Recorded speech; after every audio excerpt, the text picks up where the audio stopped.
I'm wǝtë Cheyenne Cunningham Leah Meunier. My name is Cheyenne Cunningham. I am from Katzie First Nation. I am presenting today with my sister Leah, and we're going to share I'll let her introduce herself, and then we're going to share a little positionality video that we usually like to share at the beginning of our presentations. I'm wǝtë øbʔaltx၀, as my little sister said. We like to show where we come from and our reason for doing the things that we do. Our knowledge is not ours alone, but it comes from many generations past. And so we'll share a little video and we'll just kind of talk back and forth with the things that we have done and will continue to do.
So that was just a little bit of the things that we do within our territory with fishing and harvesting. So we just kind of started at the beginning from, there's some pictures of me in there when I was younger, some pictures of my nieces. One of my nieces and mentee, Lily, is sitting over there with us. And I also just wanted to talk about fishing specifically, because that's what I'm going to be talking about is fishbone feed processing. But I had an opportunity to fish with my dad when I was younger, but it was more or less just kind of watching. I don't remember who it was that was talking about it, but you just have to kind of watch. You don't really ask questions or get involved when you're learning. So that's kind of how my journey started. And then I didn't really get to do any hands-on fishing until a little bit later. Adolescence, teenagehood, all the things. So I didn't come back to it until I would say about 2014, and even at that point still I was just kind of watching and learning from my sister. And then in 2019 was when I really started to kind of go out on my own with my partner and with my own boat and all of that. This project kind of came along in 2022 in an environmental literacy class, what it was called, at UBC. We were challenged to create something from something that would have otherwise been waste, and my sister gave me the idea to process fish bone beads, or fish spines, vertebrae, into beads. And so I did that for the final project, and then it kind of spiraled from there.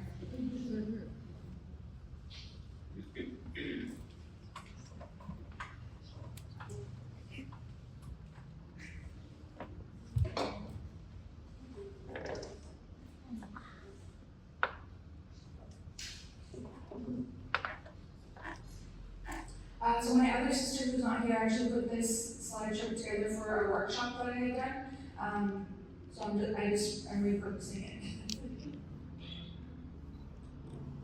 So this was actually the first pair of earrings that I made, dedicated to my sister.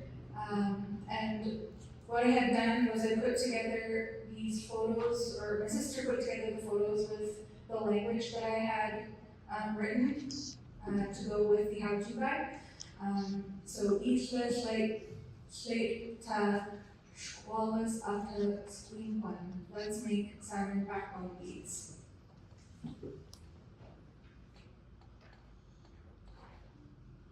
And these are also all my own photos. This is my niece and my partner, chum fishing. Juana all isla sauce. First, let's go fishing.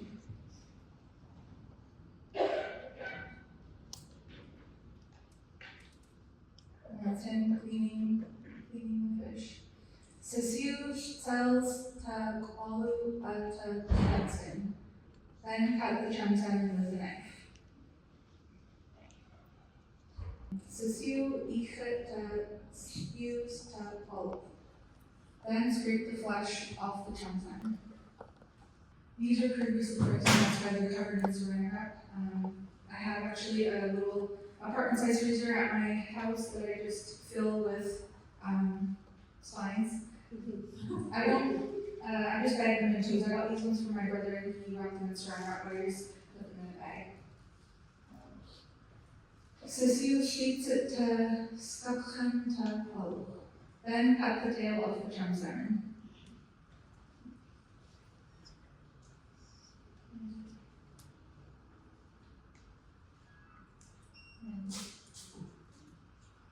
Okay, this is the first time that I processed them, so when I did that, I actually used the scissors and I cut all the way up, so I actually cut the rib bones off, but when I do it now, I don't do that. I keep the rib bones on. Ni wash the six, Olston to spoilus. The salmon backbone is ready to boil.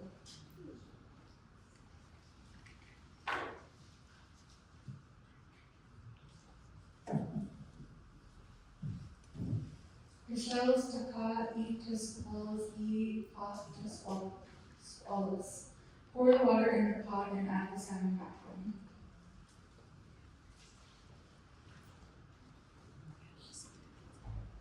Also, when I do it now, I try not to break them to fit in the pot, because I like to have them all like as reversed, so that when I make the earrings, it's easier to get the same size.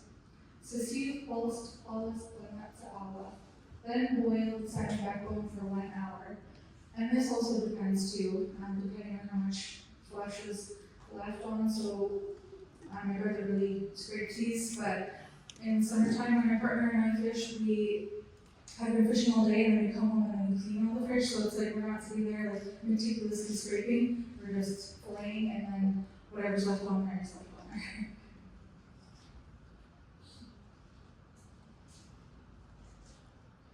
Meh escolas out of swallows. Remove the salmon backbone from the pot.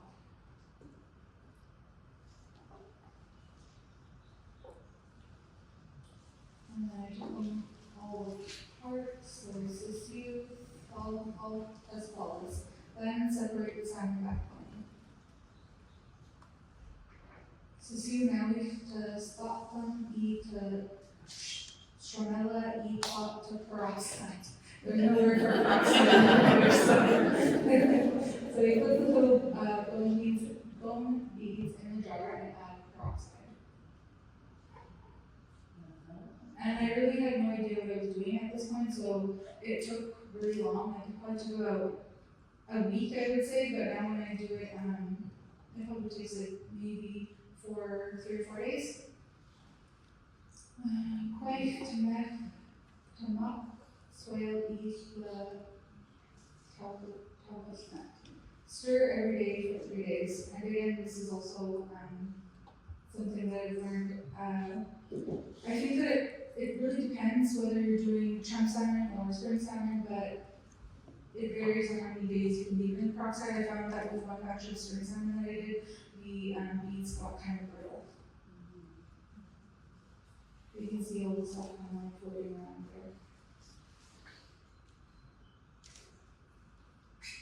So this is them after I separated them all. So sisiu neck does pot them, it, all treats. Then remove the little bones and scrape in between. This was a very meticulous process, and because it was my first time doing it, I tried different things. So I tried the little skewer, and I tried a little like stitch remover. You just kind of have to find what works for you. Now we just spot them, put the little bones in water and wash them. So this is not in peroxide, just with hot soapy water and just in a jar and give it a good shake.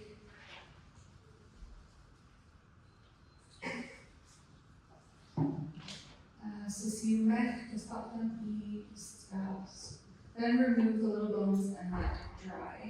The first time I did it, I put them in a jar and let them dry. That was not a good idea because they're all yellowed. So now when I do it, I let them air dry and they're good. Just put them on a paper plate with some paper towel and put them in the cupboard so the cats don't.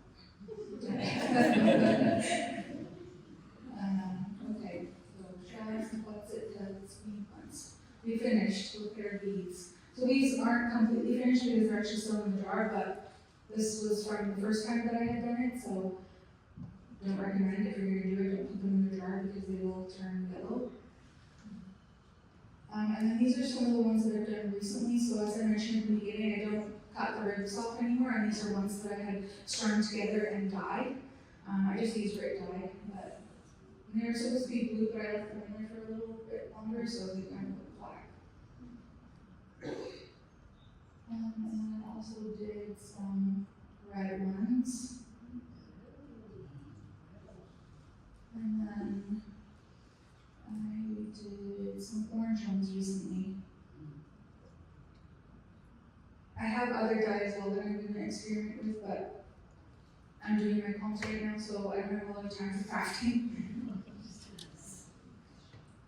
These are some pairs that I've done during my procrastinating, as my sister calls it.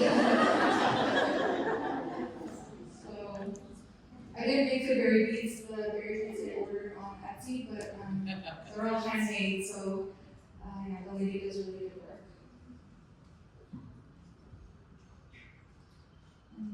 There's more.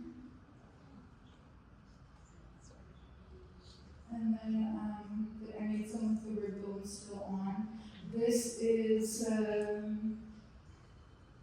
believe this is deer hide. I got it on my recent trip to the pond. So I was experimenting with that. And then I also was experimenting with moose hide as well. It's cool. Yeah, I was like, let's make this fun. I got a huge bead lot from Marketplace, and it came with some of these lettered beads, so I thought, why not have some fun? Yeah, that is it.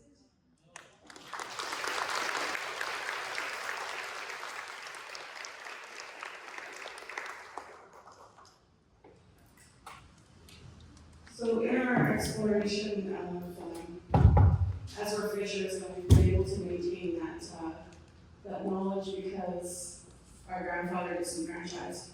And so he was able to continue to be a commercial fisherman and therefore pass on knowledge to his children pass on to us, and so on and so forth. That's what we know the most about. I'm particularly interested in ecological indicators. What does the land tell us about the things that we need to know about when certain fish are in our river? So I will, if I can figure this out, figure out how to close it.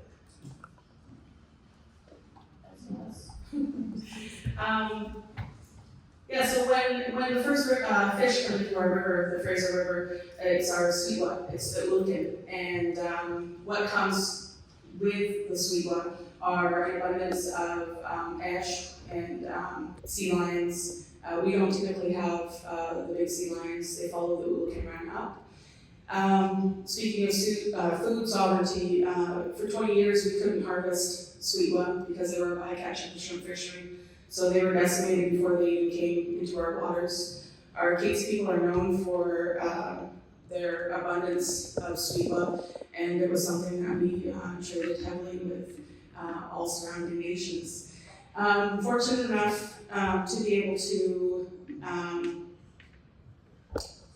now harvest communally for my nation with my family, and but it's got peaks and valleys. We've been doing it for the past 4 years, and when I was a kid, I could walk out of the beach and pick them off the beach.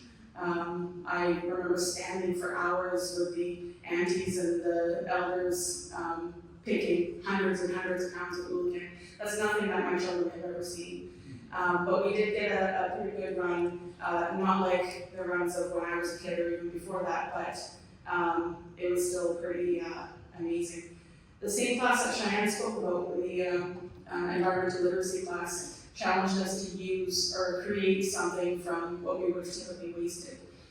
Yes, I put fish skin in, I put it in my canned fish, it stays on my smoked fish, but a lot of times it gets taken off and discarded. So I was like, okay, I'm gonna learn how to make fish leather. So as I do, I set up on these things because I'm also a language teacher, and as I'm trying to decolonize myself, I'm trying to learn more traditional activities so I can not only fill my own cultural gaps, but help fill the cultural gaps of my many children and the many community children, as I've been a teacher since the age of 17. But doing that, this one hand.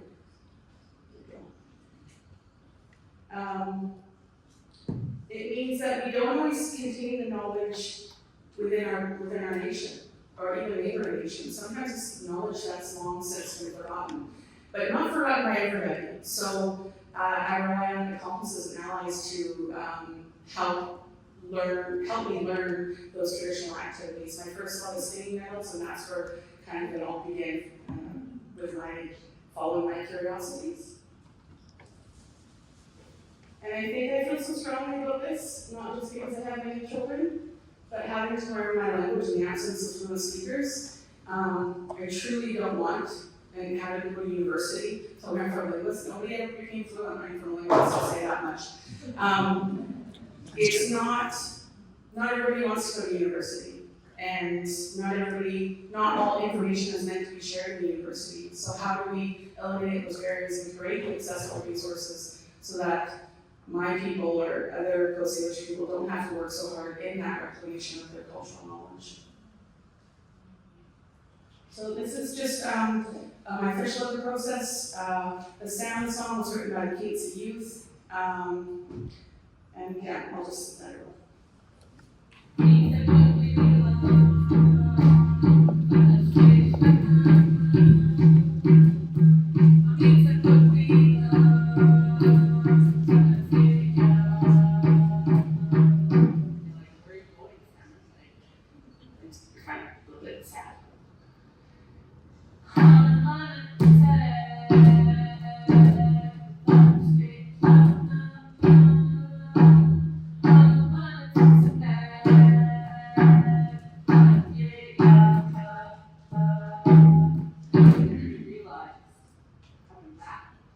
So then you're like, what? You're so excited.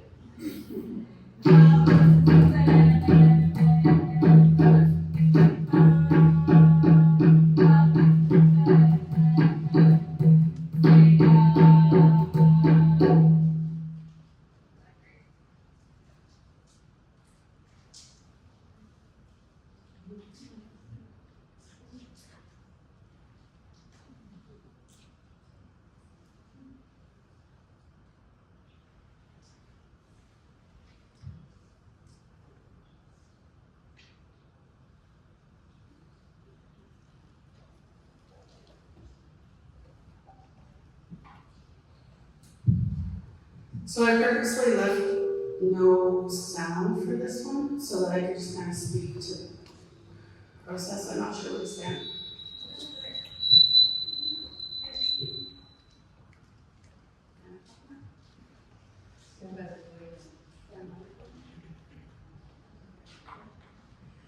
Sorry about that, guys. As I said, I'm a language teacher, and I'm helping my students to decolonize themselves as well by sharing traditional knowledge, and they share with me. So it's this reciprocal connection that I have with my students, being that they're from many nations, English-speaking nations. I've chosen to create stories using a comic medium. It's really hard to find pictures that are accessible, with no licensing, that fit the culture context that you need. So I just use my own pictures, and my first stories are all hand-drawn. I'm not an artist, so it takes me a really long time. But because the colonial institutions demand that you do things in a certain time frame, I'm like, I'm gonna find a free comic app, and I'm gonna run my pictures through this comic app and be able to create stories in a timely fashion. My beginning of my PhD journey, I made a promise to myself that every single class that I took, everything that I did was going to be added value. And not added value in money sense, but added value in that it was going to be something that I could turn around and use directly in my classroom to give my students additional tools that they could use in their own story work. So this is how I teach. I teach through stories. In the summertime, we're out on the land, because it's one thing to see it in a book, but it's one thing to get your hands in the soil, get your hands on the things that you are harvesting, and the holistic approach of your mind, body, and spirit in that place, in that moment. You can't convey that in a book. And I recognize that documenting traditional knowledge in this way is, it does have its challenges, because it's not narrated in the tradition of how we used to convey information orally. But for me, as a fisher, and knowing that the knowledge that I know about the water and the environment and what it tells me, it would be a terrible shame if future generations of Katzie people didn't have access to that knowledge if I wasn't here or if our elders weren't here. We've seen a huge loss of elders just in my lifetime in recent years, and there are libraries of knowledge, and yeah, so it's pushed me to document what I know and then learn more about traditional knowledge to share back with my people and to share with other nations that I share language with. So this was the fish book that I created with leather that I tanned. You probably saw the book making process. I did not make a book. I thought this was supposed to be 8.5 by 11. It didn't turn out to be that way. But it came out it may have been the mail, which was fine. When I pitched the idea to my teacher, he said, wouldn't it be great if you did it on recycled paper? And I'm like, I'm already making the fish leather. I was like, sure, I never want to turn down a challenge. So I took old drafts of my my master's thesis and ground it up.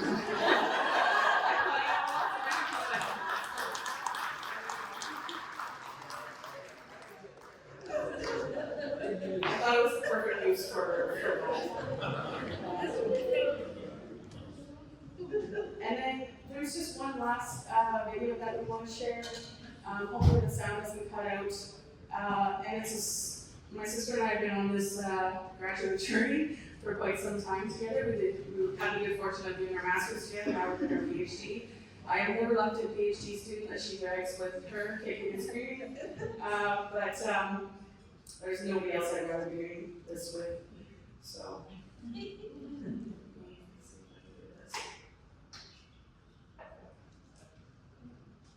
And this was a story that we wrote for Place-Based Literacies. We were at a Coal-Mine conference in Montana, zooming into our class and writing about and doing things. These are all my pictures. I edited them on an iPad program. I can't remember what it was, because I wanted them to align with how I illustrated my first Titania stories.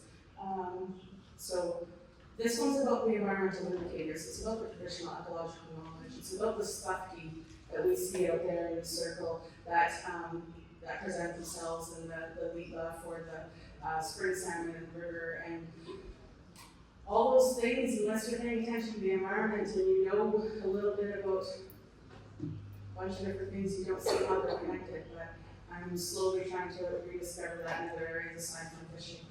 I'm not an expert in anything, but I know a little bit about a lot of things through my own curiosities and through those wonderful elders that have been very kind to share with me.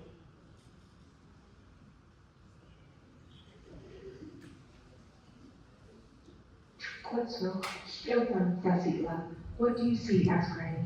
Stone to birch, from flag to Titania. Tell sweet one, soothe the seedler. Sweet one to there, soothe the seedler. Lead down to there, soothe the seedler. You cockles to collective with a sweet, sending coffers down. Stone to birch, from flag to Titania. Lead to there.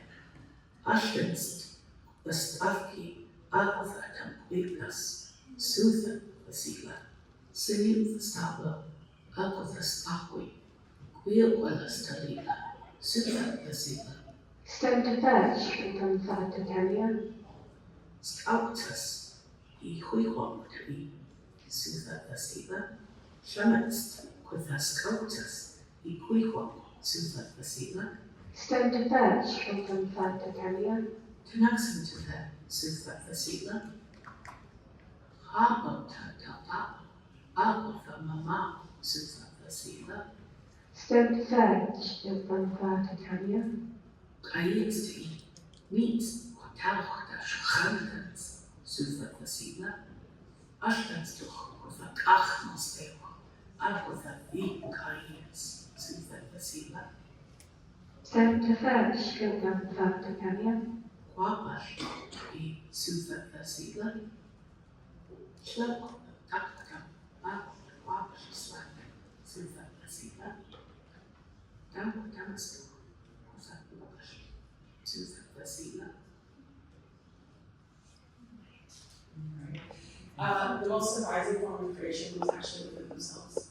It was not to say that my students, because most of them are adults, didn't come to the table loud and proud, but through story work, they were able to reflect on their own teachings, familial teachings, and realize that they had, what they knew was much more rich than what they really kind of gave credit to. And I've seen it time and time again, and I've even been guilty of it myself. I once did an interview and someone said, "Oh, do you practice your culture?" I was like, "Yeah, I teach the language." I was quiet. I was like, "Yeah, I teach the language." But the person hadn't spoken to somebody ahead of time. And they're like, "Well, do you harvest? Do you gather plants?" I was like, "Yeah."